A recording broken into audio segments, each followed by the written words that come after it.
Hello, good afternoon. This is Nicole Boitis. I am doing my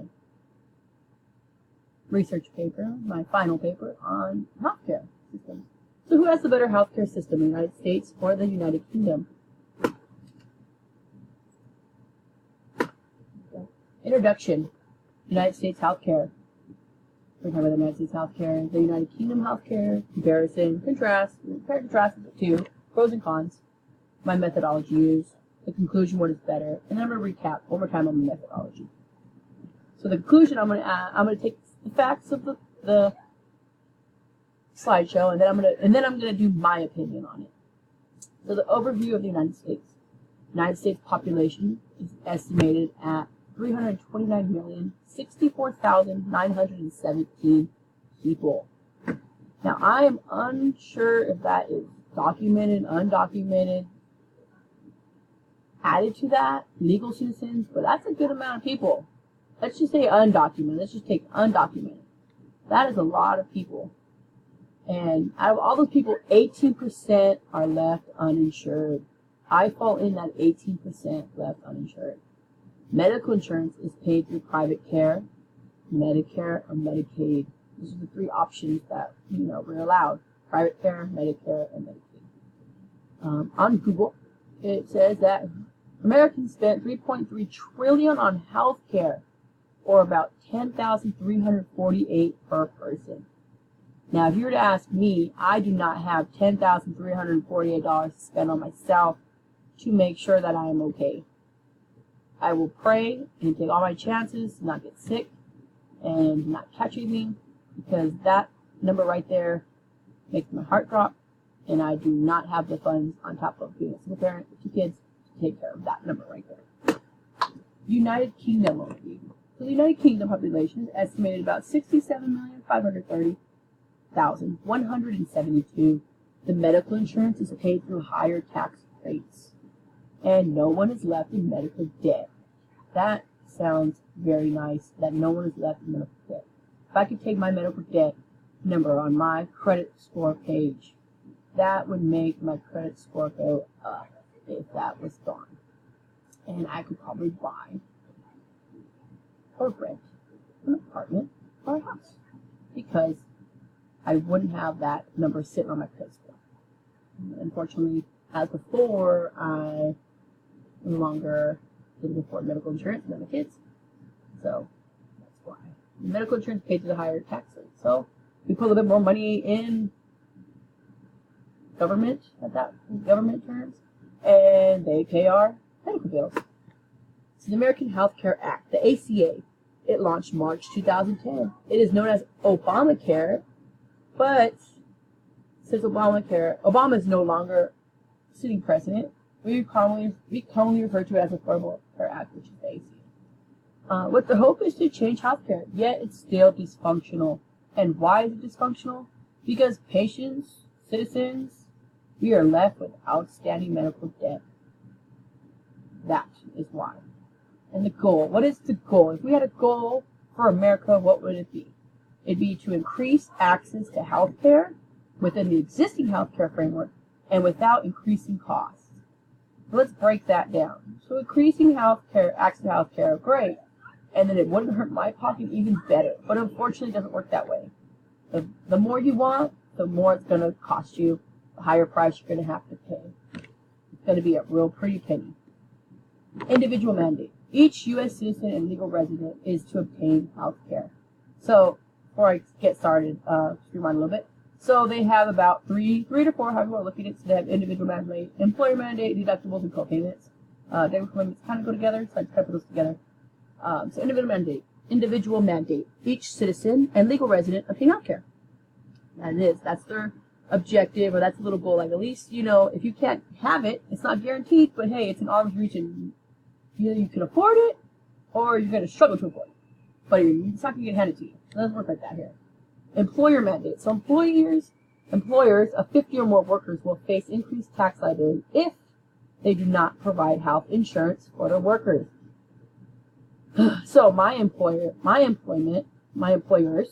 they offer medical insurance, and we have really great benefits, but unfortunately I just can't personally afford it. It's about $104 a month, which seems so little, You know, I'd be really thankful for that, but I just really can't afford $104 out of my pocket on top of, you know, being a single parent with 2 kids.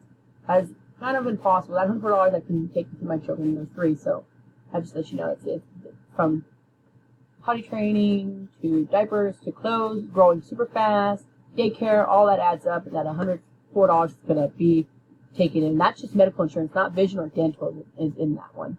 So deductibles and co-payments. Money paid from out-of-pocket before deductibles minimum is reached and medical insurance is contributed. So we had, my family at one point, we had a card that we had to reach about $1,500 in order to, when I was under my mom's insurance, in order to get to kick in our medical insurance at that point. So we had to get $1,500, so every time we had something, my mom was like, hey, just use it, we can reach deductible and then the insurance. So that was kind of nice. And controlling costs, 17.9%. The National Healthcare Service, the NHS, top healthcare system in the world. It is the top healthcare system in the world. Government pays all healthcare costs. Now, how does it do that? Because our tax revenue to cover costs. Their tax revenue to cover costs, not ours, theirs. And how do doctors benefit from this? They get paid an annual fee regardless of patients being seen. Capitation, I believe. The downfall, they lose money though. They can lose money if they're seeing more patients than the rate. And I believe the rate was about 4 times a year. So if they go to the doctor more 4 times a year, then, you know, they kind of end up losing money back to that. The extras, how can doctors make extra money? Easily. They can be made through private practice. So say they have somebody they know who wants their services that don't qualify, or that do qualify because everybody has it, but just want that extra care, private practice. NHS officials and hospital administrators work together to ensure that each hospital can offer quality care to patients. So regardless of who you are, what you do, where you live, what color you are, what race you are, how tall, how short, any physical aspect, the NHS is guaranteeing that everyone gets equal quality care, and that is something amazing. And the controlling costs are 9%, and that is almost half of the U.S. sector. Discussion of the pros. We offer 2 options to fall under if not financially able to afford. Private health care, Medicare, Medicaid, and has medical, but the great thing about it is we have updated medical technology, which a lot of people don't have. Discussions of the pros of UK. Pays only 8% of the GDP, gross domestic product. That's really good. And the life expectancy at birth of 81.1 in 2013, off of a article that I read that you can find in the worksite page. Medical bills received, and no medical bills received, and medical debt free. So regardless of how many times you go to doctors, which I think they have a cap on that too, you get you won't receive any medical bills. You're not gonna get one in the mail saying blah blah blah blah blah. You owe blah blah blah blah. So that's really cool. That's actually really nice. So discussions of the cons of the USA. Despite the ACA, the remaining 18% is uninsured for numerous reasons. I fall in that 18%. And the reason why is because it continues to be fragmented and inconsistent. Is the ACA considered a right or privilege? My opinion, I think this is a privilege. If you can afford it, then you're privileged enough to get it. But I don't think if it was a right, then I would have it. I feel like I'm privileged to get it, but unfortunately my budget, my cost, my job, and my expenses don't often have that. Pays 15% gross domestic product, as in Britain pays 8%. According to Sick Around the World document, there's 47 people without coverage. So that 18% is 47 million people without coverage. That is a lot of people, and I fall in that category. Discussions, cons of the UK, lower standard quality of self care due to factors such as outdated facilities, long wait times due to large patient volume. So you gotta wait. But you know what? I think I'd rather wait than know that I ain't gonna get a bill later. Because I wait in the ER when something happens to my children, and fortunately they're under insurance, so I don't have to pay. But if that was me, I would have to pay a good amount of money just to wait 9 to 10 hours. And time you go ahead, just take this, and you'll be okay. Does not have updated technology to care for patients like we have. Patients being seen are based off priority, not based off needs. Self-explanatory right there. If you're just sick and you need it, you're probably going to push behind the person who really needs it and has a real sickness, chronic illness, something major going on. Decisions are also made based off priority and not the needs of the patient. Once again, they determine that. They, as in the NHS, for example, requires more healthcare coverage for special diseases. And the special diseases, you know, consider medical care, visiting nurses, caretakers, chronically ill, those who, require long-term care. Higher tax withdrawals from the GDP. So my methodology, I use Facebook, online survey, Likert scale. 20 responses as to what is more important and looked upon when choosing a health insurance. 5 sources. I made a list of them with 7. We did like 7, I did 7. And these were the 5 that they were chosen. Best is able to pick your own doctor, healthcare co-payment, monthly procedures, and office visit deductibles. Location of urgent care and doctor's office, which we don't want to drive far if we really need to get there. Able to make self-referrals. That'd be easy. That'd be really nice because we take a lot of time having to wait, having to get a referral, having to get another referral, having to get another referral. And it's just like an ongoing process. It's like, hey, we really need the help here. And now we can't do it because we're still having to look at other people and say, yeah, you are sick. Okay, we're going to write you him, and he's going to check here, and he's going to check here, before we even get that. And prescription cost payments, which can be pretty pricey, and then they can be really cheap too. So, based off Facebook survey, those 20 people, there's no information based on background, ethnicity, age, or sex. It was just 20 people, 20 responses, and I took it as is. I didn't look into anybody's page who, I just said, hey, thank you for doing my survey, I appreciate it. So I picked those 5 as the previous slide, and those were based off the results. My conclusion, which is better, or the topic's conclusion, the top 5 categories after the Likert scale correlates to the United Kingdom healthcare system. Why would this be a better option? Already taking taxes from our income, why not apply a little bit more out of our pocket and not stress or burdening medical insurance costs? It really kind of makes sense. We complain about it. Oh man, look at all those taxes we took out. Well, here, if you got to take out another 20, 40 bucks, at least I'm not going to have a debt of medical bill, and I can go see the doctor when I need to see the doctor, and I'm not stressed about it. My work takes a minimum of $67 a paycheck, being paid bi-weekly. That means $104 a month, just for medical insurance, not dental vision. Could limit or reduce the spread of disease. Measles outbreak, that's the new one coming back. Measles, that was vanished, it's gone, now it's coming back. Maybe if people were able to be seen and we could afford it, maybe those people who didn't have the shots got updated, who caught it, brought it here. That could happen. That could be disclosed, but unfortunately, it's not.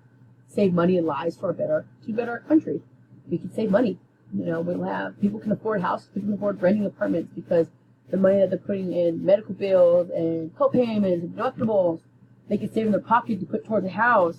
Furniture, something new, a nice car, something that works, something that's going to help their family get to point A to B. Some personal growth. That's a lot of personal growth opportunity right there that we don't have because our system. And unfortunately, I think this would also, maybe eliminate some illegal alien residency. You think about it, I know a lot of people are having a difficult time with that. A lot of people are, not comfortable with that situation. I think that if, we do that, people will be more obligated to try to not work under the table and try to work to get that medical insurance. Put me on the list. I want to be there. I want to get these benefits. I want to be taken care of. I want my family to be taken care of. If that was me, I would be doing as much as I could and as hard as I could just to get on that list, so that I know that I'm here and my children and myself are covered. Conclusion, in my opinion, I think the reason why the United States does not want to become a universal healthcare system, but yet they put it out there, is because of money. It takes the House of Representatives votes 8 times, and the Senate voting healthcare 35 times. Why not have a solution to this many inquiries? That's a good question. We keep voting on it. So what's the problem? Why is it not passing? It keeps getting voted 35 times, 8 times, Why? What's going on? What's the problem? Why can't we figure out the problem? Some cities maybe set caps. Certain amounts of visits based on average of 5 for the U.S. And that's just, what it is. And this is my works cited page. I took 4 references, 2 journals, the book, and psychometric motion picture documentary that we worked on earlier this semester. Thank you. Have a great, blessed evening.